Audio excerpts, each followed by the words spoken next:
All right, let's get started from where we left off last class period. We were talking about the canopy of water above the atmosphere. This is known as the canopy theory. Now, the canopy, whatever was up there, is now gone. So this is not something we can show you or test or demonstrate or prove. It's only a theory, but I think it's a very reasonable theory. The Bible talks about the water above the atmosphere. It mentions it in Psalm 148 as waters that be above the atmosphere, above the heaven, meaning there might still be a canopy of water above the stars. Since nobody knows how far it goes, we'll have to just wait till we get to heaven and figure that out. I forget what one guy said. Well, what if it isn't up there when you get to heaven? I said, well, then I'll try to get the message down to you, wherever you are at the time, to tell you about it. Well, definitely, the Earth today has 6 distinct layers, and everybody does rocket scientists or earth science or atmospheric science will tell you, yes, there are 6 layers to the Earth. It's a good thing, too. The layering to the atmosphere, we have an ozone layer that blocks out certain things, and each of these layers does different things for us. For one thing, just the thickness of it is an insulating blanket that burns up most of the stuff coming in from space. Meteors, etc., they burn up in the atmosphere. Without that, it'd be just like the moon. You know, the full force of the meteor hits, you get nothing to slow it down. They say about 5 meteorites hit the Earth every day that are as big as maybe a softball. Since the Earth is 70% water, of course, 70% of them land in the water. Occasionally, people get hit by them. It has happened. Buildings get hit by them more frequently. But this canopy, it's, I think, alluded to in the Bible, and we'll give you the evidence for and against the canopy theory tonight. If there was a layer of water above the atmosphere, certain electromagnetic frequencies cannot penetrate water. Visible light goes right through, radio waves go right through, but ultraviolet light and X-ray radiation cannot penetrate through water. So the theory goes that this canopy above would do several things for the Earth. It would increase the air pressure, and it would filter out the sunlight and give you none of the harmful effects of the sunlight.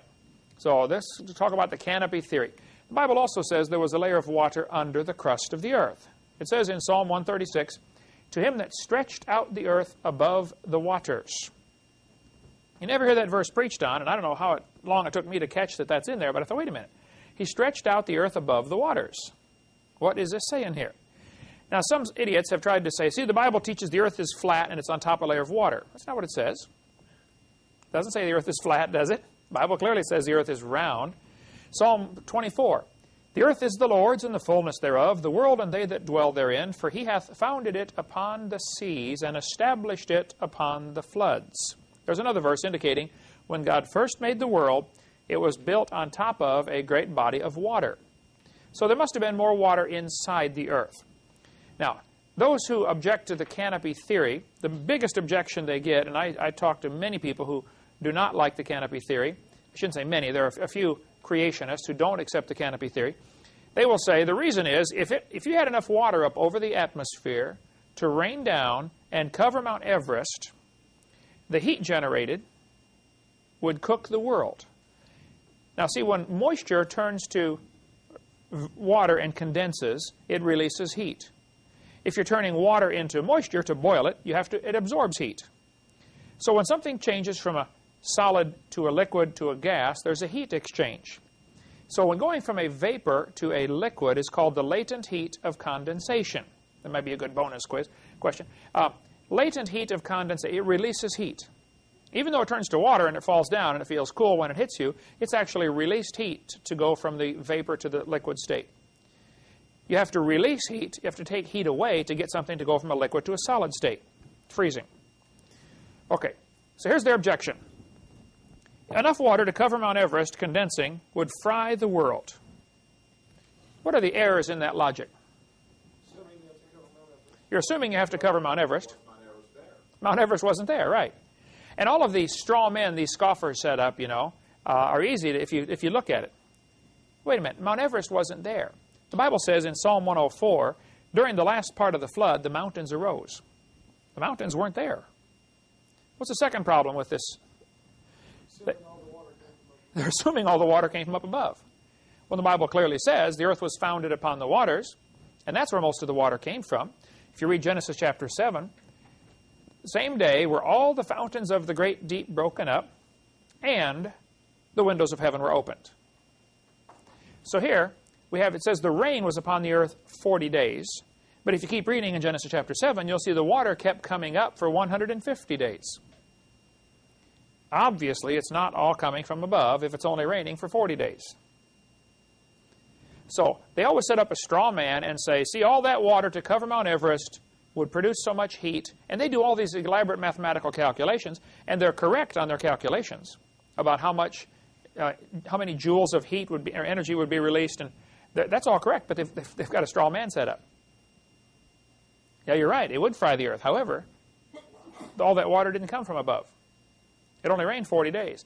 And probably an awful lot of that rain during that 40-day time was being recycled because the climate was all messed up.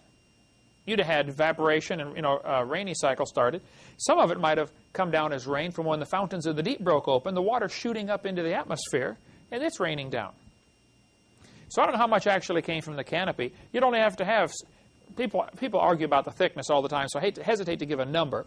But most people say somewhere between 4 and 10 inches of ice would be sufficient to produce the effects of filtering out the radiation. Now, what held it up there is the other objection. I don't know. I don't know anybody who knows. There are a couple of theories about it. Several planets today have vapor canopies that cover them completely. Venus is covered by a cloud cover. Clouds, of course, are 100% water, and they float just fine. If you get water droplets small enough, the surface area is so great compared to the volume, they simply can't even fall. You have to have something to stick to get enough mass together so they can fall. And you have drizzle droplets that form into, I forget the sequence, drizzle droplets to some other kind of droplets, cloud droplets to, maybe it's other way, cloud droplets to drizzle droplets to rain droplets.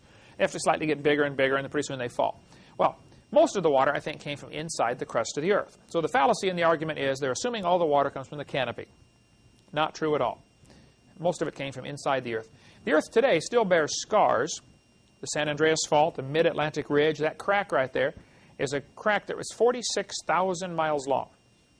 Runs completely around the world, like a seam on a baseball. And it's a real crooked path, which is why it's 46,000 miles long, and the Earth's only 25,000 miles across around. But this rip is probably one of the places where it ripped open. I read an interesting article about somebody who was up in a skyscraper when the 1906 San Francisco earthquake hit. They happened to be looking out the window of their skyscraper, and they saw the ground about 20 miles away. The whole city, the ground and everything, was rippling like a wave. Everything's just lifting up and dropping back down. And they saw this wave come, and all of a sudden their building went and everything fell down, and they survived it. But they described this as seeing the ground itself waving, just like the oceans. Yes, sir? I was in an earthquake that literally saw the ground go like that. Yeah, it just goes up and down. I've only seen pictures of it. I've been in 2 minor earthquakes, never been in a big one. But if they say when one of the earthquakes that hit the San Andreas Fault, they checked how fast is the crack moving. If the ground cracks here, how long does it take before the crack moves 100 miles away? And I forget, it was at phenomenal speed. It was like 2 miles a second. That's how fast the crack moves. If you have a tightly stretched cloth, you stretch a cloth real tight, all of a sudden it begins to rip. How long does it take the rip to go all the way down? Well, it depends on all sorts of factors, how tight is the cloth and how much pressure is on it, stuff like that. But the ground in earthquakes will rip at incredibly rapid speeds. So, according to Walter Brown, this crack probably circled the Earth in a matter of less than an hour. 46,000 miles. I've seen high-speed movies they take of balloons popping. You get a balloon and you make one hole in one spot. How long does it take for that crack to go all the way around the balloon? Not too long, right? It happens pretty quickly. Or an eggshell breaking. How long does it take for the crack to circle the egg? That's the kind of effect you would have here with the fountains of the deep breaking open. And the Earth today still has what are called continental plates. And when you study Earth science, you study the different plates. It's interesting that most of the volcanoes, represented here by the red dots, most of them are on or near a fault line. And so their conclusion is, well, the fault line is causing the volcano. Maybe so. I don't know. There are a couple other theories. You want to read something very fascinating. You need to get Walter Brown's book, In the Beginning, and just read through that, his explanation of what's called the hydroplate theory, about the magma being trapped when the fountains of the deep broke open. And that's still causing volcanoes today. And the likely place for it to come out is where one of the cracks are. San Andreas Fault, I remember standing right on top of that when I was in Lompoc, California. I was driving through the country and I went over the San Andreas Fault. I stopped, and you stand there and you look down both directions and you see this massive crack. And you're thinking, I mean, up these mountains beside it are, you know, really big mountains. You're thinking, man, what if this thing had another earthquake right now? Pretty scary thought. My mom and I stayed in the motel in Alaska where they had the 1964 Alaska earthquake. It happened 30 feet away from this hotel we were in. We were up on the 13th floor, I think. The church put us up in this motel, you know. And you look out the window, and they said what happened. The whole section of the city dropped down 30 feet.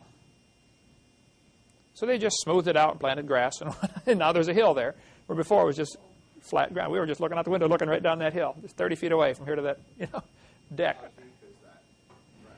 San Andreas Fault varies all over the place. It finally runs out into the Pacific Ocean, just north of San Francisco. Where you were there with them. Did you go see Muir Woods when you were out there? Petaluma, just north of. You were there in just a few weeks ago, right? Yeah. They say California's going to drop off into the ocean. Well, first place, it's just a little piece of California that would be affected, and it's not going to drop off. It's going to slide northward. And that's not so bad, except when it slides, all the rock, you know, moves and everything falls down. The crack is probably, who knows how deep it is, apparently down to where it changes into liquid, maybe 20 miles, 30 miles. So why don't they, instead of drilling, why don't they do experiments there? Well, there have been theories tested or attempted. There have been theoretically they thought, you know, the reason that earthquakes happen is because the plates are pushing against each other. You do an experiment where you get two blocks of wood or two things that are going to have a lot of friction, two erasers here. If I pull one down like this, they slide past each other. What if I push them together real hard and then pull down? When it finally builds up enough pressure, it jerks. If there wasn't any pressure holding them, it would just slide past each other. But the sliding will cause it to jerk if there's more pressure between it. So what you have here is two massive blocks of earth sliding, and as they build up pressure, and all of a sudden it jerks. It may only move a foot, but the energy released, you know, knocks down buildings for 50 miles. And sometimes they move side to side this way.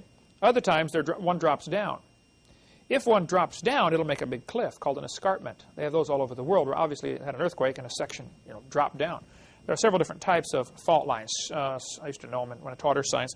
It doesn't matter. You won't need it for the quiz. Okay. Excuse me, Yes, sir. On that slide you just had there, what are we looking at as far as, are we looking at from an aircraft of many miles away, or are we looking at where, how wide is this crack? That varies greatly. I would say the total width of this picture at the foreground here where you're looking is probably 2 miles. It's taken from a high-altitude plane. The mountain ranges, you know, you're driving across relatively flat terrain, and all of a sudden you see these mountains where it's been built up probably from the abrasion of the rubbing. What's running down the center of it? Just some kind of... It all fills in. As soon as it cracks and slides, you know, the next rainstorm fills it in with dirt, and you can't even tell it's there. It's not like it's an open crack. You can look down into the earth. It's closed tight. They build highways over it, and when an earthquake happens, you can see a lot of places where the earth has moved, and they had to, you know, rebuild the highway because it moved over 5 feet. Or fences will be off by, you know, 6 or 8 feet. So you just kind of, like, got a valley running down through the center of the... Yeah. You drive up in the mountains, drive down the valley, and up the other mountains, and out the other side. And if you didn't know what you were looking at, you would think you just drove over some hills.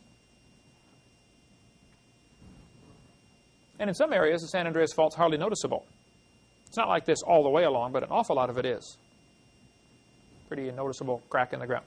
Okay, the greenhouse effect is what happens when you have something that lets light in, and the energy is absorbed by the ground, and then it's re-emitted, and it comes off as a different kind of energy wave, and so it's trapped. It can only penetrate through the glass one way. A layer of carbon dioxide above the Earth would make what's called the greenhouse effect. A layer of water above the Earth will do the same thing. Environmentalists are all nervous about, us burning all the fossil fuels and producing greenhouse gases, which is true. If all the cars in the world running today and all the factories burning all these fossil fuels are producing greenhouse gases that go up and they hover in the atmosphere. What they don't tell you, the people who are nervous about, save the environment kind of stuff, the plants absorb this kind of stuff. In many countries, they don't have pollution control on their cars at all. They plant certain kinds of trees along the highway. It absorbs all the pollution. Norwegian maples are great at absorbing pollution. They thrive on it. So the more pollution you get, the faster the trees grow, and they absorb it faster. So, but of course, the American solution is, make you pay $2,000 extra for your car, so it can't run as good, and you can't work on it anymore. And you open the hood, and you don't know what's under there. You don't recognize a thing. That's the way. I remember in the days when you could open the hood and you knew what you're looking at. We used to work on cars all the time. But today you got to have a computer to tell you which part of the computer's gone bad. Okay, if the Earth had a canopy of water overhead, some of the scoffers or skeptics about the greenhouse canopy theory will say it'll cause what's called a runaway greenhouse effect. The heat just keeps getting hotter and hotter and hotter. This room has lots of windows in it in our gazebo. Before we had the air conditioner put in, you would get the runaway greenhouse effect in here. It could be 100 outside and be 140 in here because it just gets hotter and hotter and the heat can't escape. It has to do with the long wave, I believe it's long wave radiation. I'll get it backwards, I know, and somebody will write me about this. Heidi, you handle the call. Because I didn't look this up before the class, but I know where to look it up. Education is knowing where to look. It's not knowing everything. It's knowing where to find everything. It's either shortwave radiation comes through the glass and heats up the room, and then the long-wave radiation is emitted from that and can't penetrate back through. Is that the way it is? Shortwave will go through water. Long-wave will not. So that's what's called the greenhouse effect. Okay. Hope you're right, because I'll get calls on this one if you're not. I could look it up. Karl Baugh, and I get blasted by creationists for even mentioning Karl Baugh, but he's a great godly man. You haven't met him yet, have you, Eric? Next time you drive across Texas, stop and see Karl Baugh, because there's nothing to see driving across Texas. But he was pastoring a very successful church in St. Louis area, and he moved to Texas and bought some of the property where the footprints are found with dinosaur and human footprints together, and has a museum there. And he gets, he has his share of skeptics, like anybody trying to do something for the Lord. You get people who want to fight against you for some reason. But he's a very nice guy. He's a godly man, loves the Lord. And my philosophy is, if you disagree with somebody about something, call them and talk to them first, okay, if you can. So I've talked to Karl Baugh many times, been to his museum, and seen it in the middle of Glen Rose, Texas. But he's got an interesting book out called Panorama of Creation. Now, when I talked to Walter Brown, who's also a creation scientist, he said, I know Dr. Baugh very well. We've talked about this in great detail. And what he has here is some interesting speculation, but no hard evidence. Well, I understand that, and that's why we call it the canopy theory.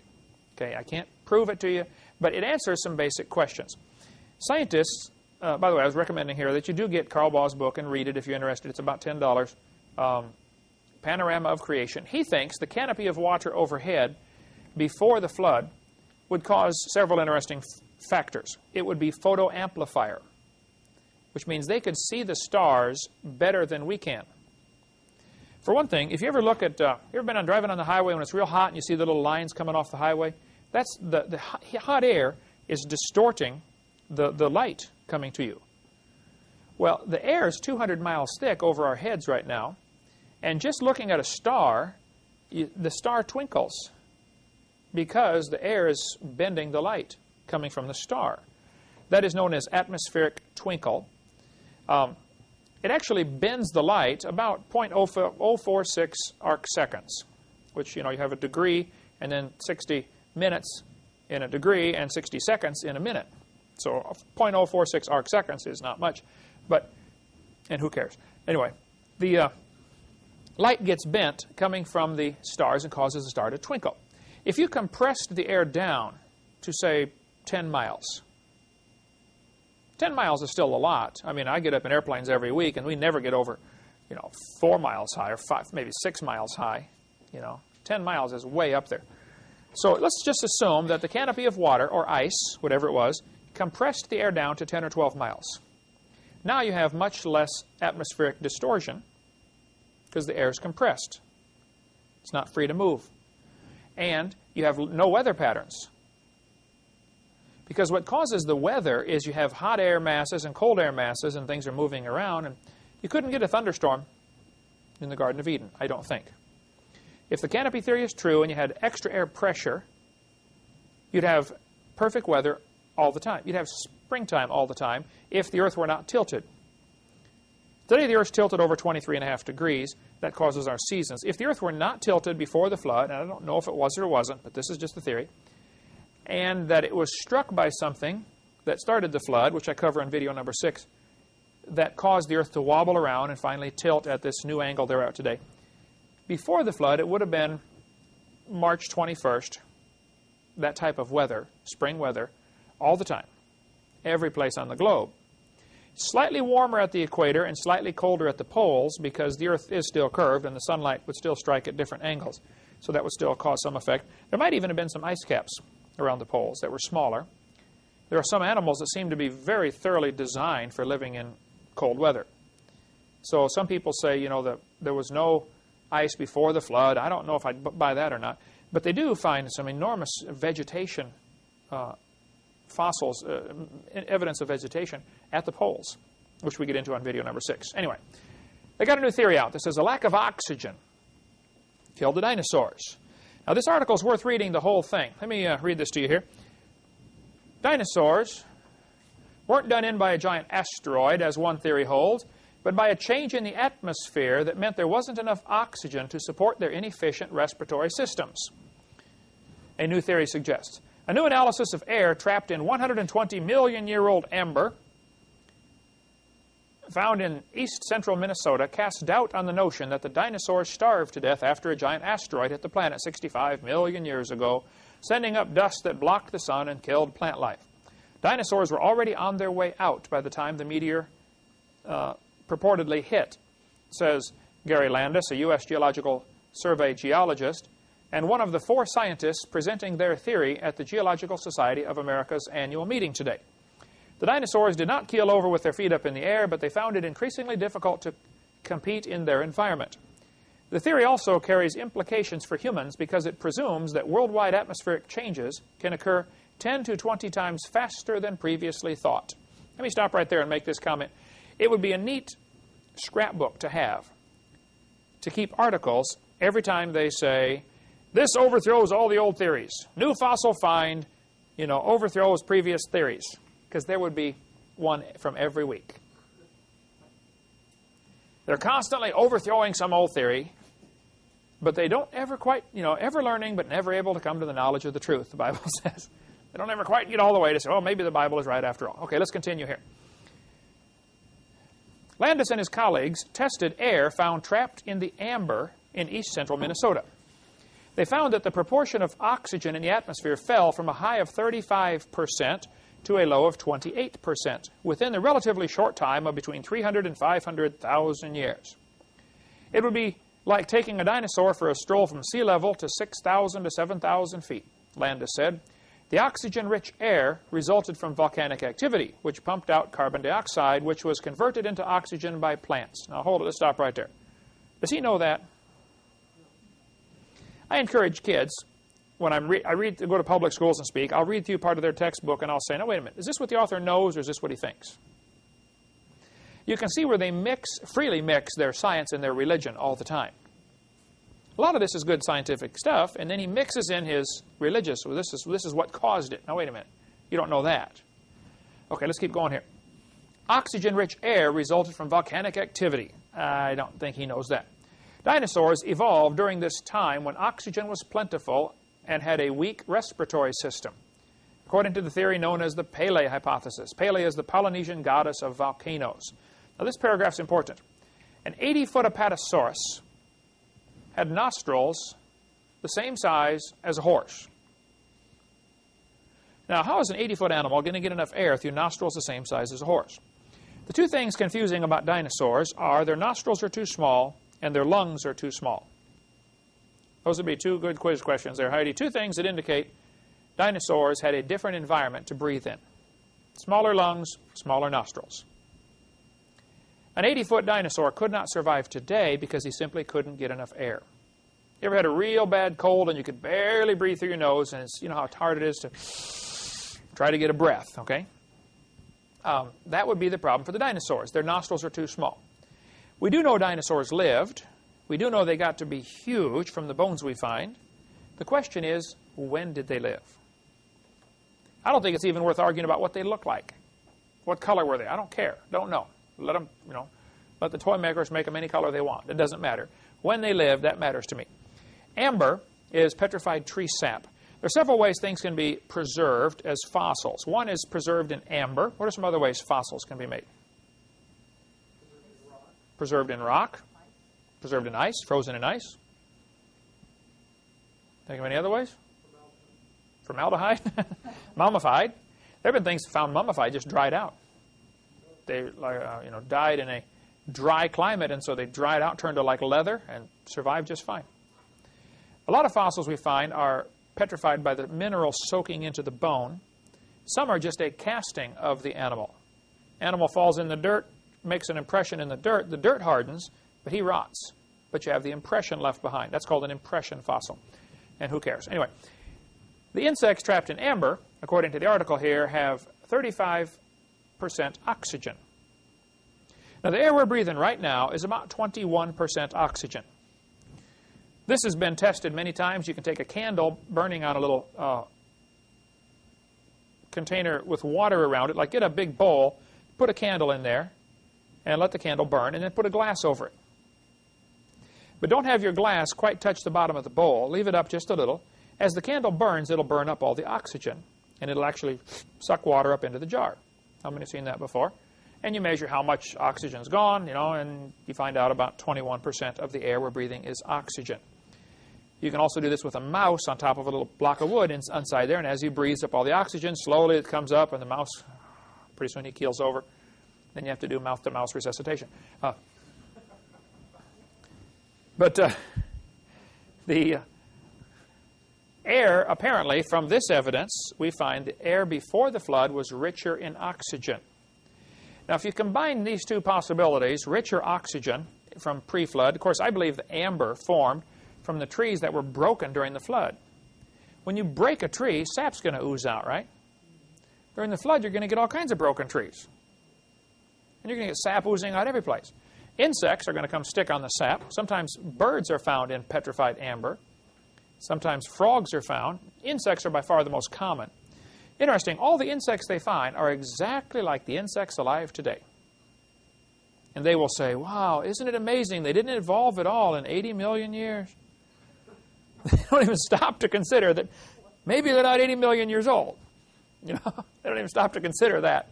They know the evolution theory is true. This debate I was in a few weeks ago, I forget who it was now, but I said, what you guys have is a theory that you're convinced is true, but all you need now is some evidence and a mechanism for how it'll work.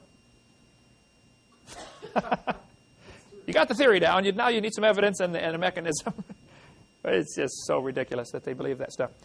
Doubling atmospheric pressure and increasing oxygen does some neat things to your bloodstream. Your blood has little red blood cells in there that carry oxygen. When it's oxygenated, it turns red, and it goes through the lungs and picks up oxygen. And then the mechanism of how the body absorbs oxygen and releases oxygen is absolutely amazing. That would take billions of years to evolve, of course. And before it evolved, nobody lived. They all died while they were trying to evolve this complex oxygen transport system.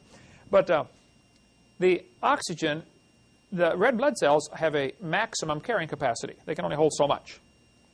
One of the problems with sickle cell anemia, which is a disease that only black people get, the red blood cell, instead of being shaped like a donut, it caves in so it looks like a sickle, like a part of a moon, a crescent moon.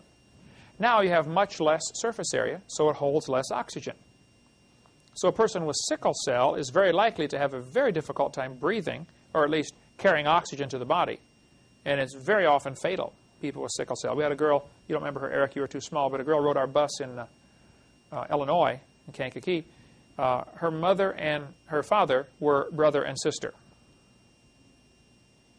Her mother was 9 when she was born. Her father was 10. It was her incest. Okay. Well, she had sickle cell anemia. She rode our bus, sweet, godly girl, loved the Lord. She lived to be 13 years old and died. She was sick a lot during those 13 years and finally died at age 13. Sickle cell is where the blood cell collapses and it won't carry enough oxygen. But if you get enough pressure, not only will your hemoglobin and red blood cells carry oxygen, your plasma actually absorbs oxygen. Now, plasma is the juice that your blood is, the liquid part of the blood, not the solid part like the platelets and the red blood cells and white blood cells. It's the liquid part. You can donate plasma. Anybody done that before? Donate plasma? They stick a needle in, take your blood out, and they spin it in a centrifuge, I believe, to separate the solid particles, and they put those back in. They just keep the liquid part, plasma. The advantage of using plasma is it doesn't matter what blood type you are. If a soldier is shot on the battlefield, you don't know what blood type he is, well, give him plasma. That'll certainly help. You have about 1 pint of blood for every 15 pounds of body weight. So a 150-pound person has 10 pints of blood, a little over a gallon. Gallon and a quart. So if a guy's been shot and he's already lost, 4 pints of blood, he's only got 10. It starts to get pretty serious pretty soon. Anyway, under double atmospheric pressure, plasma gets oxygen saturated. So I say in the seminar, before the flood came, if you had double the air pressure and increased oxygen, you could run for hundreds of miles without getting tired. As your body gets depleted in oxygen, you begin to cramp up, especially your body if you can't carry away the lactic acid from the muscles. That's what causes cramps. And who cares? It's not biology class. But anyway, Jessica McClure, and there's still a controversy today about how she ended up down in that well. She was 18 months old. There were 2 neighbor kids, I believe neighbor kids, that were 5 and 6 years old playing over there. Some people think, they shoved her down the well. Because how do you get an 18-month-old kid down in an 8-inch pipe? Nobody knows. However she ended up down there, she was stuck in this pipe. Maybe how many saw the movie about Jessica, baby Jessica stuck in the well? They've played it on TV a couple of times. The problem is her left leg was down in the pipe, and she did the splits and was down in the pipe 20 feet down. This is an old abandoned well. I don't know how deep the pipe was altogether, but it was just amazing the way they rescued her. Had to dig a tunnel beside it and chisel over. But the rock is just real hard rock in that region. And so they finally got her out of the well. Well, she'd been down there nearly 2.5 days, 58.5 hours in this well. Lots of her body was black from lack of circulation. You can see on the picture here the black spots where blood wasn't circulating. This does the same thing as frostbite or fire. Freezing or burning has the same effect on your skin. It destroys it and it dies. Lack of oxygen will do the same thing. If you ever sleep on your arm wrong or something and you wake up and it tingles real bad, ever done that? Or sit on your foot for a long time and just tingling? You've cut off the blood supply and the lack of oxygen to the tissue there. Well, Jessica, after being in the well for 2.5 days, they said, we're going to have to cut her leg off. One doctor said, well, hey, before we cut her leg off, let's put her in a hyperbaric chamber for a while. These were invented, I believe, just for scuba divers that come up too fast. If you're down under water, everything's pressurized, including the air in your lungs is pressurized.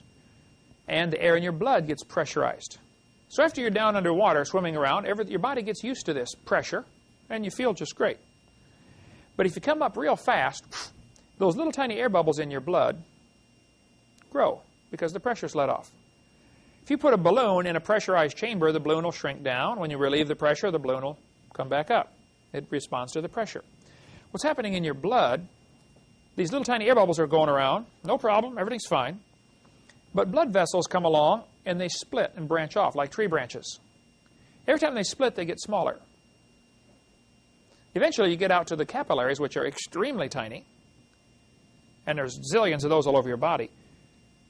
Well, you have an air bubble that normally flows right through your capillaries and everything, but now it's 4 times normal size.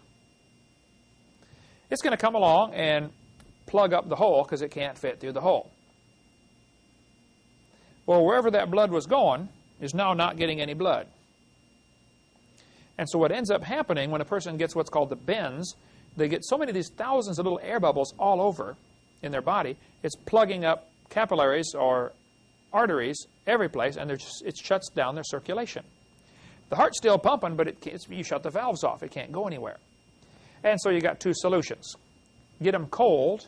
In the old days, they would take scuba divers that come up too fast and got this disease. They call it the bends.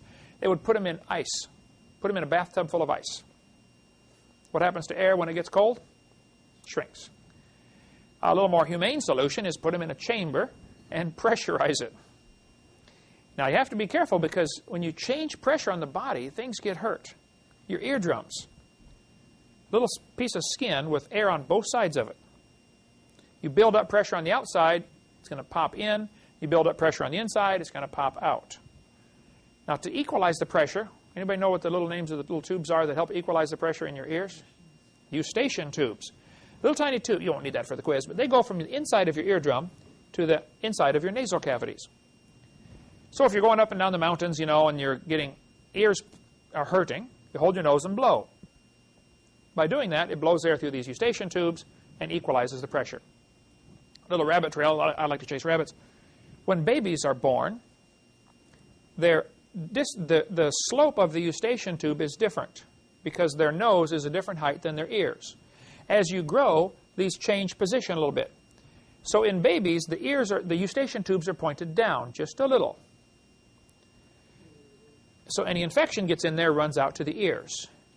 As an adult, it's going to change position, and it's going to run into your nasal cavities, and you swallow it, and you never notice it. So the solution, if the eardrums, or if the eustachian tube is packed from this fluid behind the ears, the kids are going to get ear infections. Any pressure changes, the eardrum stretches, and the kid screams, ah, because it's hurting. Your eardrum is stretching. Many years ago, teachers would box. They'd say, I'm going to box your ears. Come up behind some kid and bam, slap the side of his head. Now, what's going to happen? You got a column of air right here that you are now compressing suddenly. It's going to split the eardrum going in, right? Thomas Edison had his ears boxed as a kid and was nearly deaf the rest of his life, which is why a lot of his inventions had to do with hearing type things to help people hear better, because somebody boxed his ears. Okay, we'll get into more Jessica in just a moment. Let's take about a 3 or 4 minute break.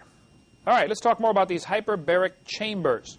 This one holds one person. They slide the person in. It's all glass so the person doesn't get too claustrophobic. But these were used, maybe even developed for people who got the disease called the bends. That's from coming up too fast, relieving the pressure, air bubbles build up, shuts off blood supply, and you die from lack of circulation to the various tissues. Baby Jessica was put into a hyperbaric chamber, pressurized to 2.18 atmospheres. Now, in America, we measure our tire pressure in so many pounds per square inch. In most of the rest of the world, they measure it in atmospheres. If you go check your tire pressure at the gas station in Germany, they'll stick the gauge on and say, you got 2 atmospheres. Well, what is that? Okay. 1 atmosphere is 14.7 pounds. That's at sea level. Because there's enough air above us right now that we're living at the bottom of an ocean of air.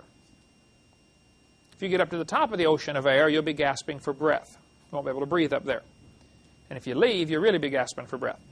The pressure of this column of air, 200 miles thick over us, is about 14.5 pounds, 14.7 pounds per square inch. That's an enormous amount of pressure. If you figure how many square inches of body you have, that's an awful lot of pressure.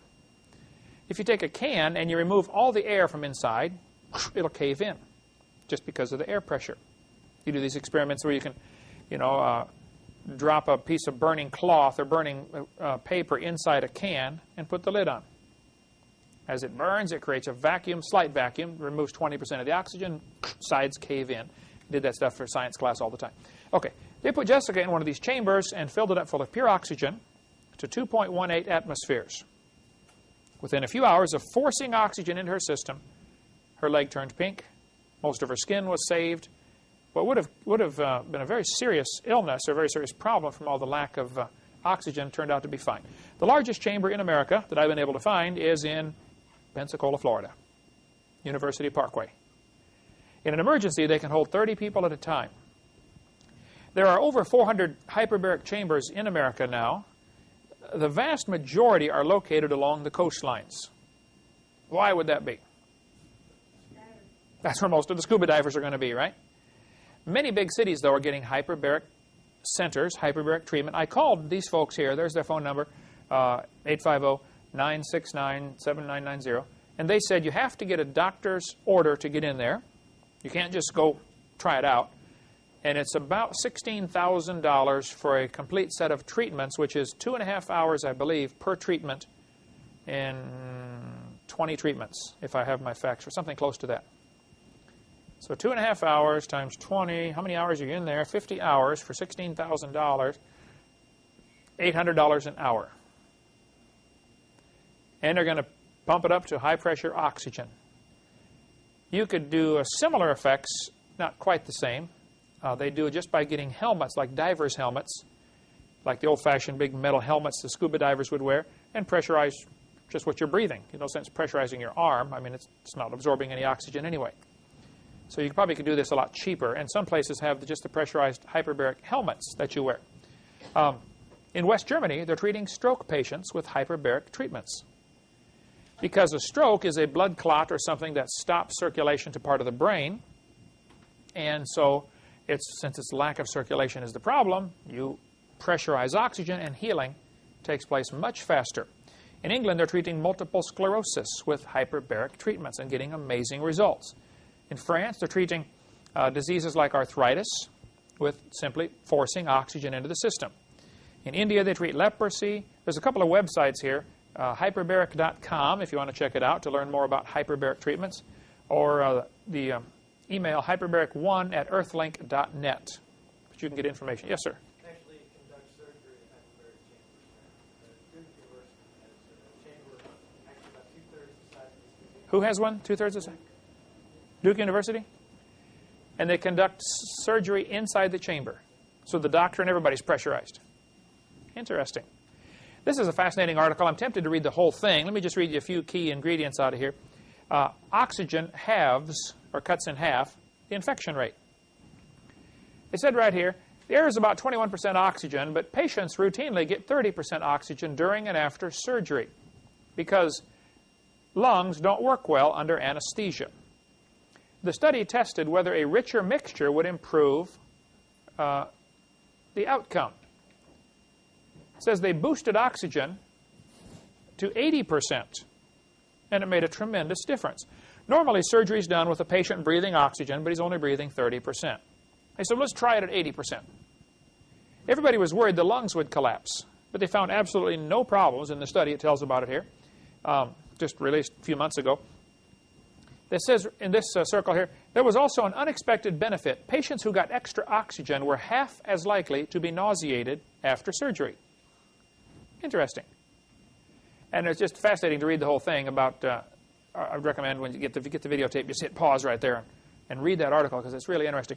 This is a small chamber that only holds one person. A lot of professional teams have their own hyperbaric chamber.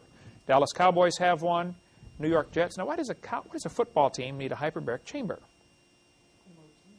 Promotes healing. Exactly correct. And they've discovered, sure enough, their injured players will heal twice as fast. Now, you figure it's going to cost them roughly $500 to $800 per treatment to put the guy in there.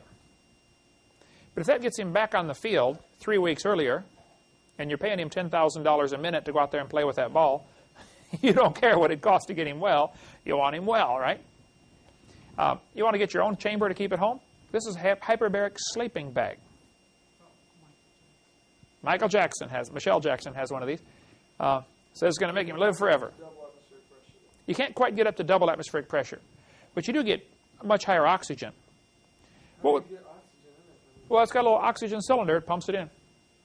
How do you get the pure oxygen? You can go to welding supply shops and get a bottle of oxygen. I got one in our bedroom. Remember, we had one for Mom. We just took the hose while she was, healing from this tailbone injury. We would just, sleep with oxygen just barely flowing, just to increase the oxygen in the room. It wasn't pressurized. Didn't see any dramatic results, but adding oxygen to the system helps. There's a clinic in Dallas.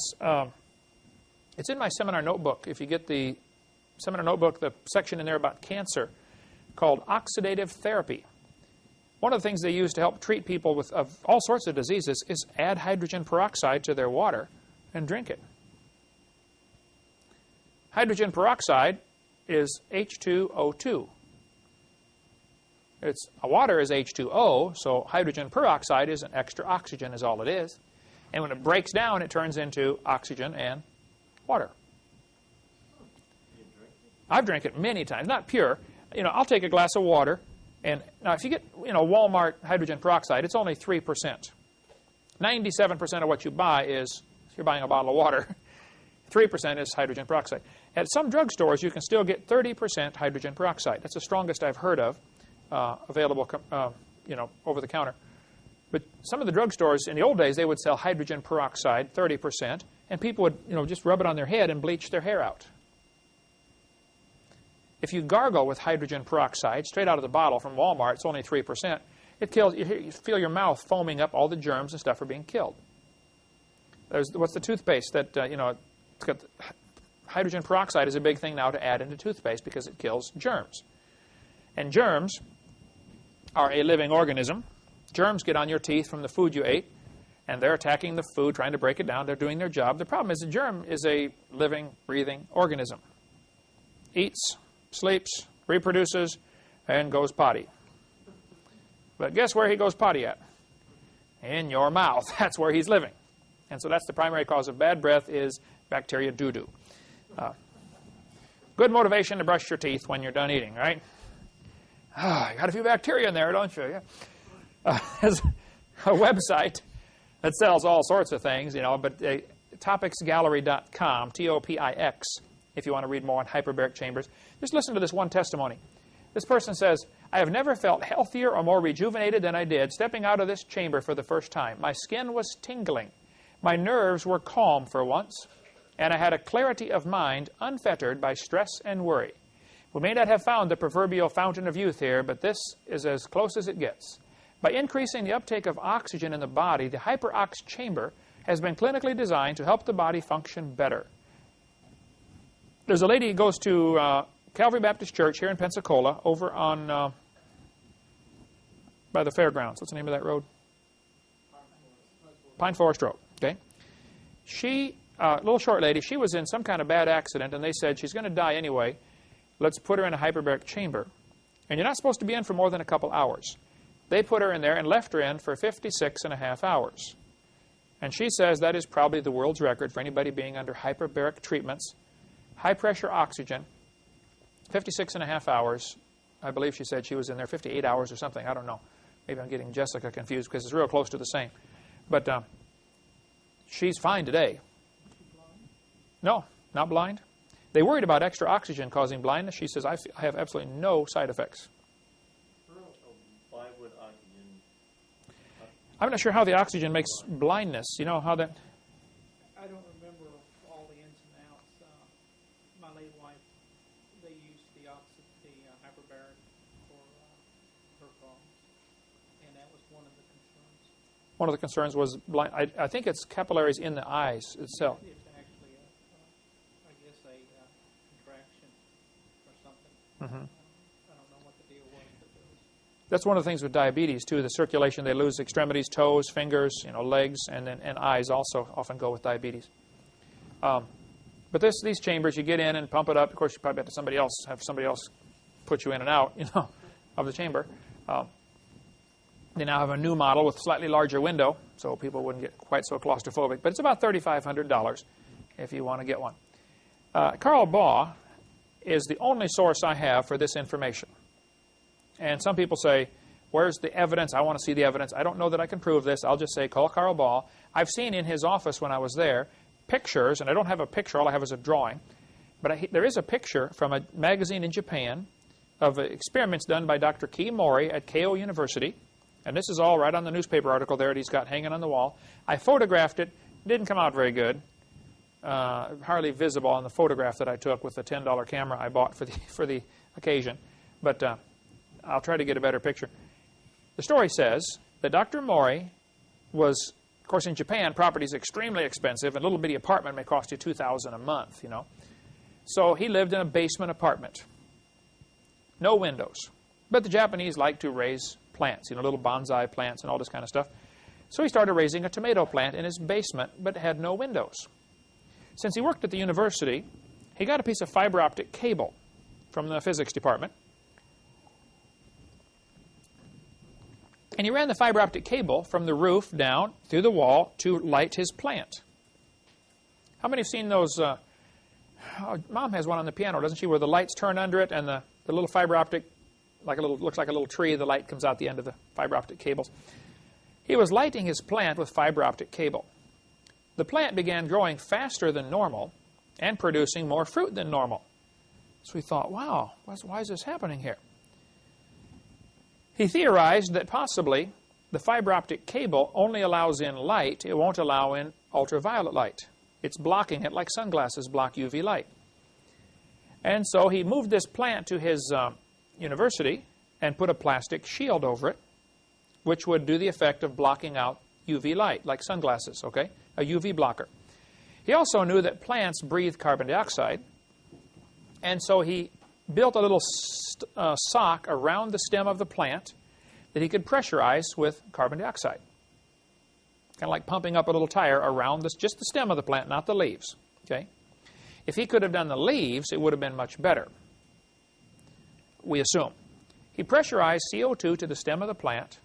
After 2 years, and again, according to Dr. Baugh and according to the article sitting on the wall of his place, which is from a newspaper, after 2 years, the plant was 16 feet tall and had produced 907 tomatoes. They moved it to a shopping center, built a bigger plastic shield over it, and again, they're only pressurizing carbon dioxide to the stem. To pressurize a room this size would be very difficult. The windows are going to blow out. It's going to find a leak someplace, okay? You can't, there's really problems with getting large pressurized systems. One of the problems they have with spacecraft going up into a vacuum. It's a big bubble up there ready to pop.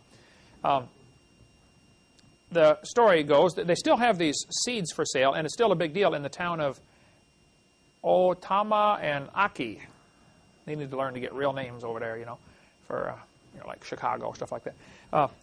But these plants can still be purchased in these towns where they have extra large tomato plants that produce an extra amount of fruit. And so, according to the story, the plant kept growing, and the last time it was reported that I heard about, it was 40 feet tall and had produced 15,000 tomatoes during its lifetime. That wasn't per year, but during its lifetime it had produced 15,000 tomatoes.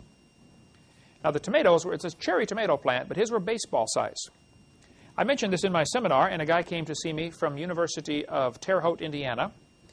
He said, Mr. Hovind, I believe that's where it was. He said, Mr. Hovind, I just finished getting my PhD in botany, raising plants. He said, what I did for my PhD dissertation is I studied soybean plants to see how many beans they produce if you increase the carbon dioxide. Normal air we're breathing is very little CO2, 0.06%. Not much. Well, plants have to live on this. That's all they get.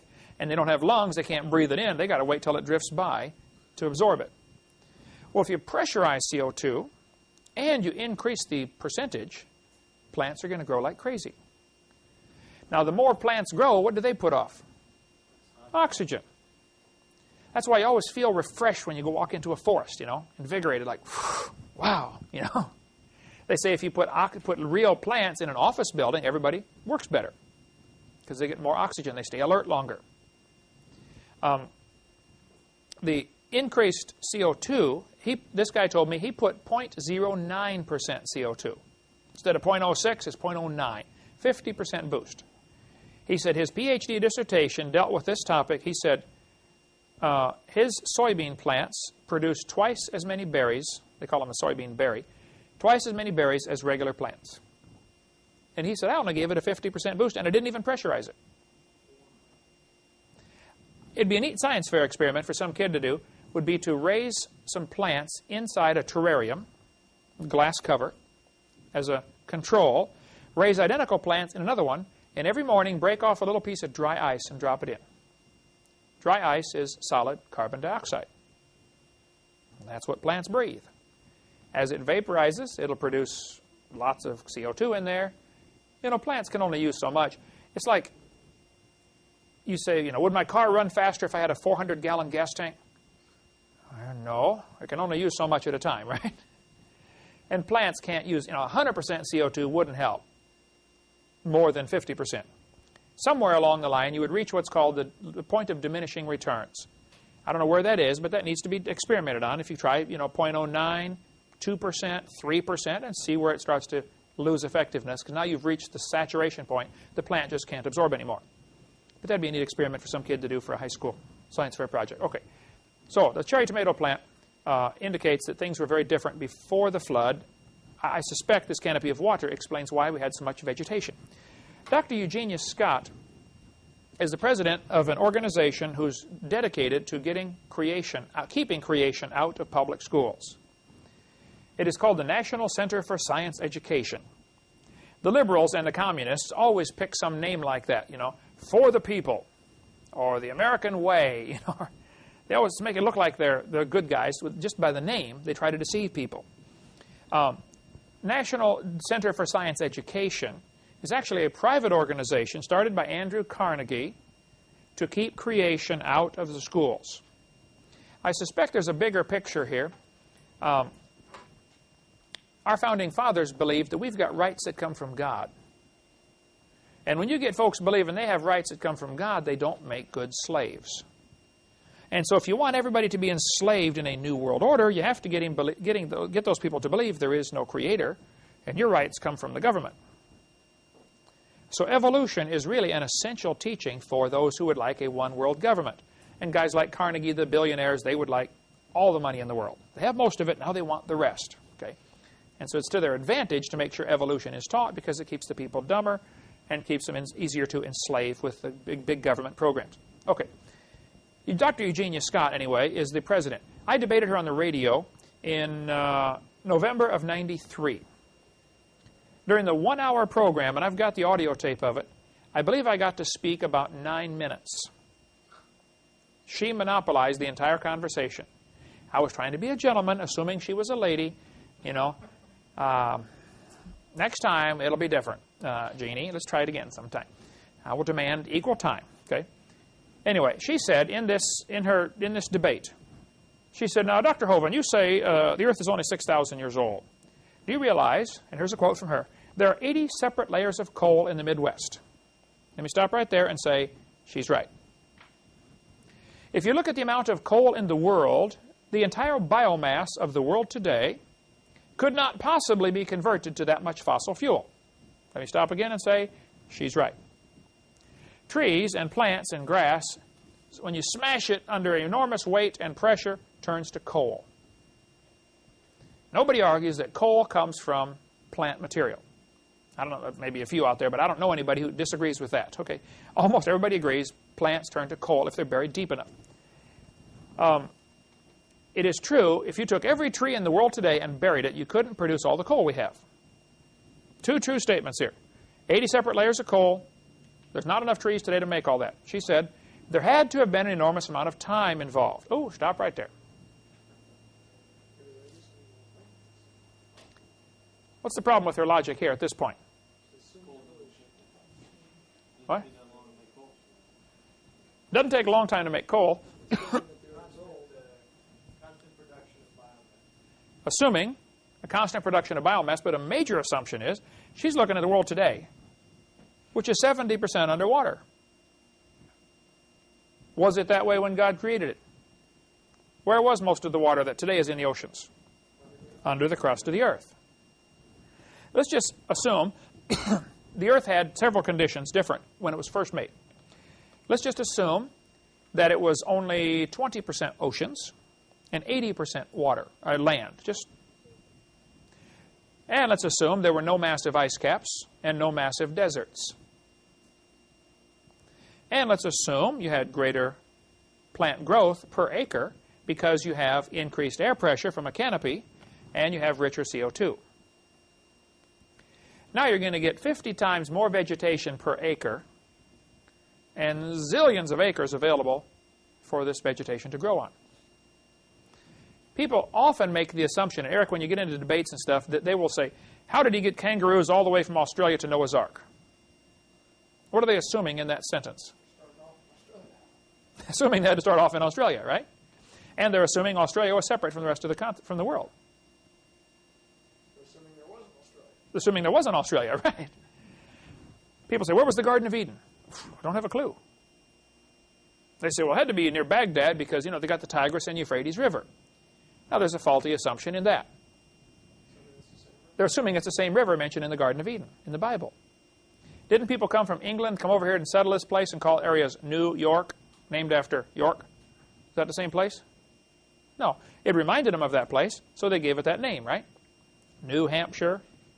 There's thousands of cities in America named after European cities. There's a Moscow, Missouri. Probably what happened after the flood, Noah's family got off the ark, and they said, you know, that river looks like the Euphrates River. Let's call it Euphrates. Okay. They got to decide. I mean, they're the only ones left, you know. Pick any name you want. Right? They're calling the shots. And so people, they read the Bible, and we got to be careful, and we don't assume things because you make a mess out of the truth. So, she's right. There's too much coal to be formed by the trees today, but she's wrong to say it would take an enormous amount of time. What it would take was a different world with lots more trees, all destroyed in a flood. Now, during a flood, what's going to happen to trees? They're going to float for a while until they get waterlogged and they sink. How badly torn up they are will determine how fast the water soaks in. What species they are determines, how fast the water soaks in. All sorts of factors involved here. But they're going to slowly settle out and form a layer of trees at the bottom of this ocean during the flood. Meanwhile, you've got more sediments dropping down because it's muddy water from the fountains of the deep being broken up, and it's going to cover these trees. Now you have another layer, what's called a log mat, a big pile of floating debris. It's going to float by and drop off another few hundred feet maybe of broken tree branches, leaves, etc. And that's going to coalify. And they find seams of coal up to 100 feet thick. The thickest I've ever read about is 120 feet. Have you been down in a coal mine yet, Eric? You went down in a gold mine, right? Up in Birmingham, a guy took me down inside the coal mine where he worked. We had to go down at 3 in the mornings to make sure, it was okay with the boss, because the third shift boss was a little more lenient because nobody's down there. But we went down in this coal mine way down there, and he said, now, hang on to something. I'm going to shut the lights off. When he shut the lights off, it was so black. I was going, where is everybody, He said, you can stay down here for the rest of your life, and you'll never see your hand in front of your face. Your eyes will never get used to this because there is no light. But as we're going through this coal, where we were, it was maybe 12 feet thick of solid coal. You could see logs had been pressed into the ceiling and pressed into the floor. Whole logs, 80 feet long. And sometimes you'd see pieces of logs, coalified, sticking out of the sides where they hadn't dug them out yet. Just solid. It was the neatest thing. In the old days, they would dig coal out with a pick and shovel, and the guys got to see things that are found in the coal. Many years ago, they developed a machine that's about the size of this room, and the driver is 22 feet away from the auger that's grinding up, eating its way into the wall and putting it onto a conveyor belt and shooting. He never sees what's going on. He never sees the stuff coming out.